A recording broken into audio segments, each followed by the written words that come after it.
Trudeau की जगह labour party के 4 नेताओं की चर्चा हो रही है, जिसमें एक नाम अनीता आनंद का है।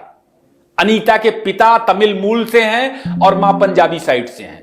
उनके बाप दादाओं का महात्मा गांधी कनेक्शन भी निकलकर सामने आ रहा है। बाकी अनीता आनंद लेबर पार्टी के इतिहास में चुनी गई पहली हिंदू सांसद हैं। ने जैसे इंडियन लॉबी की बात की तो वाकई में इंडियन लॉबी काफी मजबूत है और कहा यही जाता है कि उनकी पार्लियामेंट में भी कुछ लोग मौजूद है, पाकिस्तान की तरफ से एक भी नहीं है। इसकी क्या वजह है? देखिए, पाकिस्तानी बिजी है अपने पीटीआई में, नून लीग में बिजी है। उनके मिनिस्टर बनने से ये होगा कि इंडियन इकोनॉमी वहाँ पे ज़्यादा स्ट्रांग होगी, क्योंकि वहाँ सिख ऑलरेडी स्ट्रांग है। सिखों का होल्ड है बानिस्बत पाकिस्तानी कम्युनिटी के, तो ये पाकिस्तान के हक में बहुत गलत हो जाएगा, या कह लें कि पाकिस्तान को बहुत सारी डिफिकल्टीज देखनी पड़ सकती। जैसे ही उन्होंने देखा कि ट्रूडो एक ऐसा बंदा है जिसकी कोई वैल्यू नहीं रही, उन्होंने अपनी सपोर्ट खींच ली। आहिस्ता आहिस्ता सबने सपोर्ट खींच ली और ट्रूडो साहब जो है वो गिर गए। So that is politics, nobody supports anyone. जल्दी एक मुल्क को बर्बाद करना हो तो ट्रूडो को किताब लिख देनी चाहिए कि कहां से आप एक इकोनॉमी जिसका 2015-16 में $1 बिलियन था, 1 billion, and you take it to $61.9 billion. समझ रहे कितना बड़ा खड्डा खोद के जा रहे हैं ये। एक इंडियन मिनिस्टर के आने से मिनिस्टर का झुकाव इंडिया की तरफ ज़्यादा होगा, क्योंकि वहाँ ऑलरेडी सिख कम्युनिटी बहुत मेजॉरिटी में है। सिख कम्युनिटी वहाँ बहुत ज़्यादा है। इंडियन मिनिस्टर बनने से ये होगा कि जो सिख कम्युनिटी है उसका होल्ड और स्ट्रांग हो जाएगा, इंडियंस का होल्ड स्ट्रांग हो जाएगा, उनकी ट्रेड बेहतर हो जाएगी, एजुकेशन बेहतर हो जाएगी, और पाकिस्तानी जिनके साथ उनका शुरू से ही एक टसलिज्म चलता आ रहा है वो बहुत पीछे चले जाएंगे। भी नाम यानी अनीता आनंद का नाम सामने आ रहा है कि वे डस्टबिन ट्रूडो की जगह ले सकती हैं, यानी अनीता आनंद को भी नेता चुना जा सकता है, यानी अनीता आनंद को भी कनाडा का प्रधानमंत्री बनाया जा सकता है। क्लोज फ्रेंड ऑफ ट्रूडो उनकी पार्टी थी, लेकिन जैसे ही उन्होंने देखा कि ट्रूडो एक ऐसा बंदा है जिसकी कोई वैल्यू नहीं रही, उन्होंने अपनी सपोर्ट खींच ली। आहिस्ता आहिस्ता सबने सपोर्ट खींच ली और ट्रूडो साहब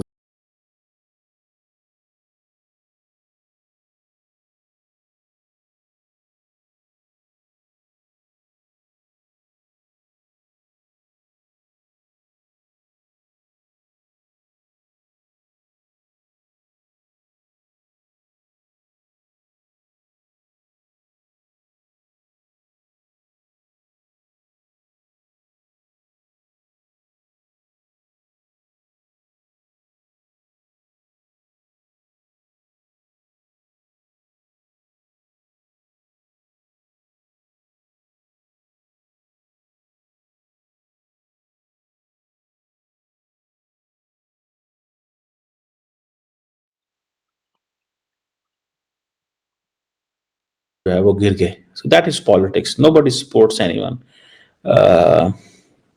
जारी बात है, अब ट्रूडो जो है वो एक नॉर्मल जिंदगी गुजारेंगे। बहरहाल ये जो इशू है जस्टिन ट्रूडो में के दौर में, इंडियंस कहते हैं जी खालिस्तानी एक्सट्रीमिस्ट वहां पे बहुत बड़ी तादाद में है।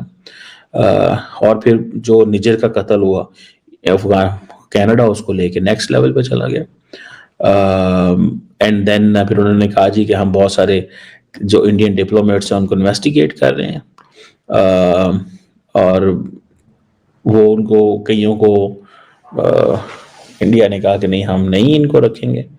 फिर अमित शाह का नाम आया कि जी अमित शाह ने खालिस्तानियों को खिलाफ जो कत्ल है जिसको दुनिया कहती थी ट्रांसनेशनल रिप्रेशन, मुझे ऐसे लग रहा है कि नरेंद्र मोदी के दिन फिर अच्छे हैं कि जो एक अमेरिकन पार्लियामेंट कांग्रेस जो है वो एक ट्रांसनेशनल रिप्रेशन की बात कर रही थी, ट्रांसनेशनल रिप्रेशन की बात कर रही थी, और एक वेव उठ रही थी अमेरिका के अंदर, कनाडा के अंदर, वेस्ट के अंदर, वो सारी की सारी वेव दब गई है। वो दबी इस तरह है कि एक तो इंडिया ने मेरा ख्याल है ये कहा होगा कि यार हमारे जिन लोगों से गलती हुई हैं, अमेरिका को खासकर कहा होगा कि हमारे जिन लोगों से गलतियां हुई हैं हम उनसे कराते हैं आपसे सॉरी। जो मेरी असेसमेंट है, निखिल गुप्ता को ले गए, जो लोग इन्वॉल्व थे, एक जो टीमें भेजी थी इंडिया ने, सॉरी करके पीछे हट गए, पब्लिकली अच्छी पोस्टरिंग हो गई। जैक सुलिवन से अमेरिका में भी मुलाकात हो गई, जैक सुलिवन इंडिया के अंदर भी आ गए, वो मोदी साहब से भी मिले हैं, इसके ऊपर मैं अलहदा बात करूंगा। तो ये जो सिचुएशन है, ये अब इस पोजीशन में आके खड़े हो गए हैं, वो कहते हैं कि भाईजान अमेरिका के साथ हम यस हो गए हैं, कनाडा में हुकूमत चली गई है, जो नई हुकूमत आएगी उसकी क्या प्रायोरिटी होगी क्या नहीं। वो जो फॉरेन मिनिस्टर थी मॉली वो भी चली गई, सारे चले गए। अब किस तरह कनाडा इसको पिकअप करेगा? ट्रंप जो है वो तो कनाडा को सपोर्ट नहीं देगा on Khalistani and all these things. सबसे बड़ी रीजन ये है, पाकिस्तानी जाते हैं बॉर्डर क्रॉस करके, भारतीय जाते हैं पोस्ट ग्रेजुएट डिग्रीज लेकर, वीजे लेकर जाते हैं, वो डायस्पोरा बनते हैं, अपने मुल्क के लिए एक सरमाया बनते हैं। हमारे बेचारे अब बॉर्डर क्रॉस करके कौन आता है जिसके पास तालीम नहीं है, जो वीजा नहीं ले सकता। हमारे ज्यादातर तो पाकिस्तानी जो इन मुल्कों में घूम रहे हैं, मेजॉरिटी ऑफ देम तो वो तो बॉर्डर क्रॉस करके आए हुए। बिल्कुल। तो वो आप मुझे ये बताएं, वो सलाहियत रखते हैं कि वो देखें रिपब्लिकन पार्टी क्या है, डेमोक्रेट पार्टी क्या है? मेजॉरिटी बेचारे तो रिपब्लिकन पार्टी के स्पेलिंग नहीं आते उनको, आप कहते हैं कि वो आपके वो यहाँ पे असेंबलियों में जाए। वो ये तो आपकी इन्वेस्टमेंट है ना। आप पाकिस्तान में तैयारियां कर और देखें ना, भारत की जो आईटी यूनिवर्सिटी से कंपेयर करें आप अपने आप। तो ये मसाइल है इस तरह की, या तो प्लानिंग की जाए, सोचा जाए, लेकिन तो सोचिए, मतलब ये मुझे लग रहा है कि इतनी जल्दी एक मुल्क को बर्बाद करना हो तो ट्रूडो को किताब लिख देनी चाहिए कि कहां से आप एक इकोनॉमी जिसका 2015-16 में $1 बिलियन था, 1 billion, and you take it to $61.9 billion. समझ रहे कितना बड़ा खड्डा खोद के जा रहे हैं ये। पियर कॉलिपर जो है वो कहते हैं, जो ऑपोजिशन है वो कहते हैं, देखो किस तरह की शब्दावली का इस्तेमाल हो रहा है। He has no brains, Trudeau के लिए। He has no backbone.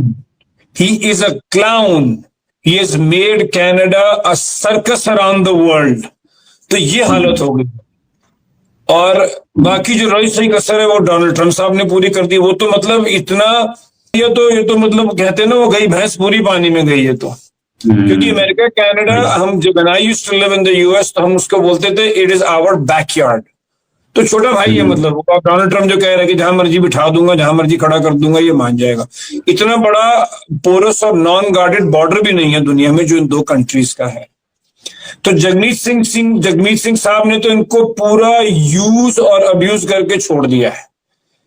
और एक बात आप और देखिए कि जब से ट्रूडो ने जगमीत सिंह से सपोर्ट ली, जो लोग के एलिमेंट, क्योंकि आप जानते हैं कि मैं उनको सिख नहीं मानता हूं और उनको के एलिमेंट कहता हूं, और मैं वो नाम भी नहीं लेना चाहता क्योंकि उस झंडे के ऊपर उन्होंने सिख कौम का खंडा बनाया जिसका कोई हक नहीं है।